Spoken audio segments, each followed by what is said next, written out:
Hello, NBA fans, and welcome to the first official playoff episode of the NBA, the week that was. Contrary to my initial ideas, in the playoff format of this episode, I won't be doing a game-by-game analysis. However, I will analyze each series with references from each game and talk about the series going forward. Overall, I hope you enjoy this new format and stick with me for the rest of the playoffs. Let's get right into the next episode of the NBA, the week that was. Let's start off with one of the most lopsided series so far. The first-seeded Bucks are up 3-0 on the 8th-seeded Pistons. It's not like this was a surprise, but the margins by which the Bucks are winning are simply insane. They've won their 3 games by 35 points, 21 points, and 16 points. There's simply no one on that team to stop Giannis, who scored 24 points and 17 rebounds in just 23 minutes played in Game 1. The Bucks could have easily slowed down going into Game 3 and relaxed, but Coach Budenholzer has instilled a certain discipline in this ferocious team that few teams have possessed in history. Watching them is like watching a bunch of machines who've been programmed to one goal: win the ring. It looks possible if they can play the way they are in this series. The Pistons have had no answers for Giannis and company. The first 2 games were shut out by Blake Griffin, their star, and you can't expect a team who relies on Andre Drummond to be their first option to have any success in the playoffs. They've looked out of sorts, dysfunctional, and a team that just shouldn't be in the playoffs. They simply don't have the personnel required to be successful. Andre Drummond and Blake Griffin require a facilitator at the guard spot who's better than Reggie Jackson or Luke Kennard to be successful as a squad. This free agency won't work due to money issues, but next year the Pistons can get out of some bad contracts, so hopefully they can make a splash in free agency before it's too late. I think the series will end tomorrow with the Bucks simply sweeping the Pistons out of the playoffs 4-0. The Magic stunned the Raptors in Game 1, but since then, it's been all Toronto. The 2-seeded Raptors are up 2-1 against the 7-seeded Magic. In Game 1, everything went right for the Magic, while it all fell apart for the Raptors. DJ Augustin played the game of his life and hit a game winner, while Kyle Lowry couldn't score a point. Game 2 went the complete opposite direction. Kyle had 22 points and 7 assists to add on to Kawhi Leonard's 37-point night. Game 3 was a closer game, but the Raptors' breakout player in Pascal Siakam had the first 30-point, 10-rebound playoff game for the Raptors since Chris Bosh.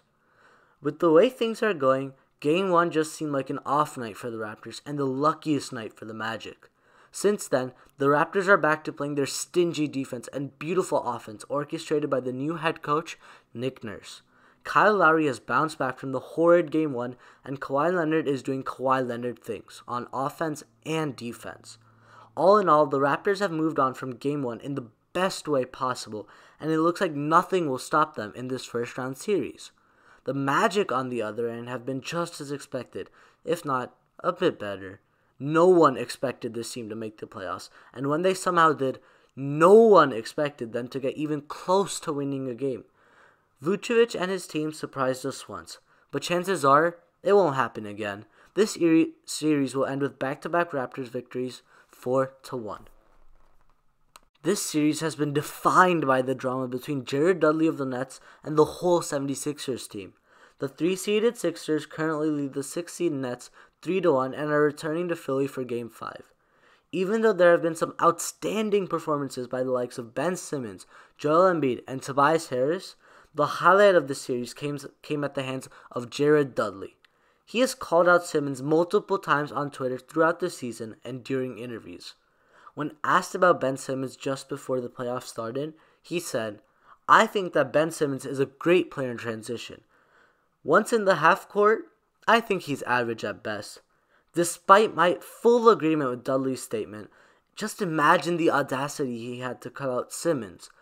Dudley was a role player in the prime of his career, while Simmons was the first pick in the 2017 draft and is already an all-star. Simmons has proceeded to mock Dudley during game, and during Game 4, Dudley charged at Embiid after a hard foul and started a brawl between him and the whole Sixers squad. Embiid has called him a nobody, Simmons has shamed him, and NBA fans are loving every bit of it. Alright, let's get back to the basketball. The Nets were another surprise for the playoffs, which is proved by their lack of skill on the court during the series. They're inexperienced and just not good enough to compete against this Goliath of a Sixer team. D'Angelo Russell, the Nets star, has not shown up in this series, and it just seems like he never will. I think Embiid and his fellow stars will take this series in the next game 4-1. This is the first series to come to a conclusion in the 2019 playoffs. The 4th-seeded Celtics swept the 5th-seeded Pacers out of the playoffs 4-0. The games were close, but the star power of the Celtics against the absence of a star for the Pacers was what made the difference. Typically, the Pacers would be the better team through halftime, and then it would all fall apart. In each game, they would have a 5 to 7 point lead going into halftime. Then they would ice themselves and play like a 15 seed in the second half. In one game, they scored just 8 points in the third quarter. 8. The Celtics had a plethora of experience and finishers in their lineup with people such as Gordon Hayward, Al Horford, Kyrie Irving, and Jason Tatum. Victor Oladipo, the star and leader of the Pacers, has been out for a while, and the responsibilities lied on Tyreke Evans and Bojan Bogdanovic. Players like these can't be the first option on a team that wants to succeed in the playoffs against a team like the Celtics. Disregardless of the luck of the Pacers, the Celtics played great basketball, especially Kyrie. He had a great 37-point performance mixed in with other game-changing box scores, which proved that he doesn't need LeBron James to win playoff series. Overall, this was quite the one-way series. However, the Pacers should continue to fight throughout next season and understand that they have a good team with Oladipo, and that can be a team that can win a lot of games. Let's move west to another entertaining series between the 1st-seed Warriors and the 8th-seed Clippers. This series has brought more to audiences than expected. The historic 31-point comeback has been my highlight of this first-round matchup. After getting beaten in Game 1, the Clippers were down big, even by 31 points at one time in Game 2. Then, on the backs of Lou Williams and Montrezl Harrell, they proceeded to claw through the 31-point deficit and eventually getting the win, capping off the largest comeback in playoff history. What a game that was. Despite that one game, the rest of the series has been the Warriors going off and beef between Patrick Beverley and Kevin Durant. The Warriors are up 3-1, and each win, a different All-Star has taken charge. Game 1 was a 38-point outing by Steph. Game 3 was a 38-point outing by Durant, and Game 4 was a 32-point outing by Klay Thompson. The Warriors are looking as dominant as ever. However, the season-ending leg injury to DeMarcus Cousins in Game 1 could make a big impact in future rounds of the playoffs. The Clippers have been underdogs this whole year, and they continue to defy us. First, they make the playoffs after treating their leading scorer and rebounder. Then they take a game on the Warriors. The team basketball they play is just brilliant, and Doc Rivers has done a great job by turning a team of role players into a team that can defeat the back-to-back champions in a playoff matchup. Overall, the Clippers have been a pleasant surprise, but the Warriors will end this series 4-1.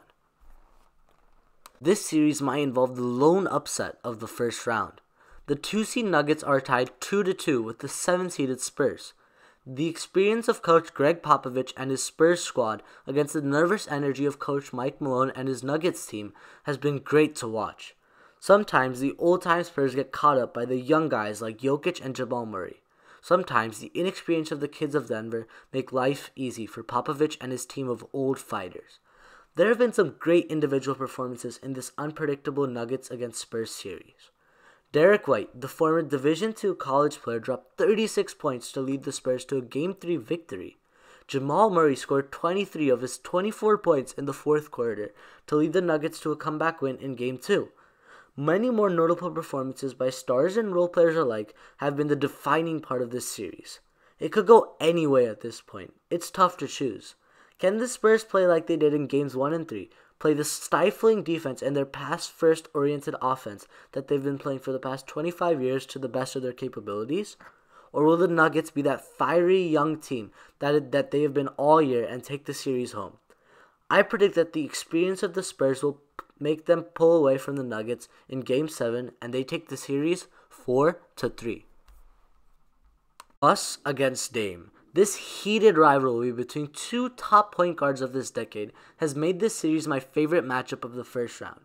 The 3rd-seeded Trailblazers currently hold a 2-1 advantage over the 6th-seeded Thunder.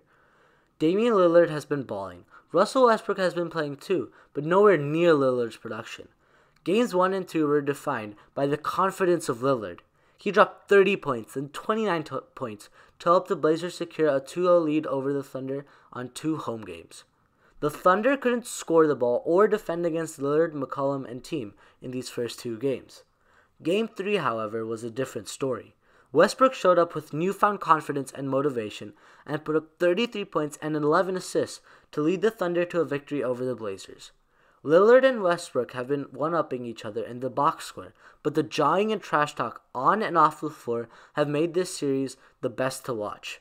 The celebrations, the shouts and screams in each other's faces. They've had this rivalry for a while, but it's only gotten better in this series. Despite their one-on-one matchup, Lillard's supporting crew such as Cantor and CJ McCollum has been superior to Westbrook's supporting crew in Paul George and Steven Adams. So that is why I believe the Blazers will lose only one more game and go on to win the series 4-2. Last matchup. The 4th-seeded Rockets have made the 5th-seeded Jazz look silly in the majority of the series, but Game 3 was a close game that eventually ended up in Houston's favor. The Rockets hold a 3-0 lead against the Jazz, but only the first 2 victories were dependent on some Harden magic. In Games 1 and 2, Harden had 29 points and a 32-point triple-double to make the Jazz look absolutely out of sorts and lost on the defensive end. They were the best defensive team since the All-Star break, but they've had no answer for the Rockets on offense. And the Rockets, on the other hand, have had their best defensive performances of the whole season. The series looked done and dusted after those first 2 games. I believe Harden and the Rockets are too invulnerable, and 2 more blowouts will seal the deal for them. Guess I was wrong. Harden scored 22 points on a 3-for-20 night from the field, but the Rockets still managed to beat the Jazz by 30 points. Usually, I'm a big Harden guy, but Game 3 made me lose some of my respect towards him. Imagine getting 22 points on only 3 shots made. Yes, that's 14 free throws he made that game. He flopped so much, half the fouls called on him were just because of his award-winning acting performances. Yes, I understand that one has to do whatever it takes to win, but that was a bit too much. Nevertheless, the Rockets have been running a clinic against the Jazz, and I believe that Game 4 in Utah will end the Jazz season for good. 4-0 Rockets. And with that, we wrap up the first playoff analysis episode of this podcast. I hope you enjoyed my thorough description of each series. You can expect more and more of episodes like this one down the road. I'll catch you next week on the newest episode of the NBA, the week that was. See ya!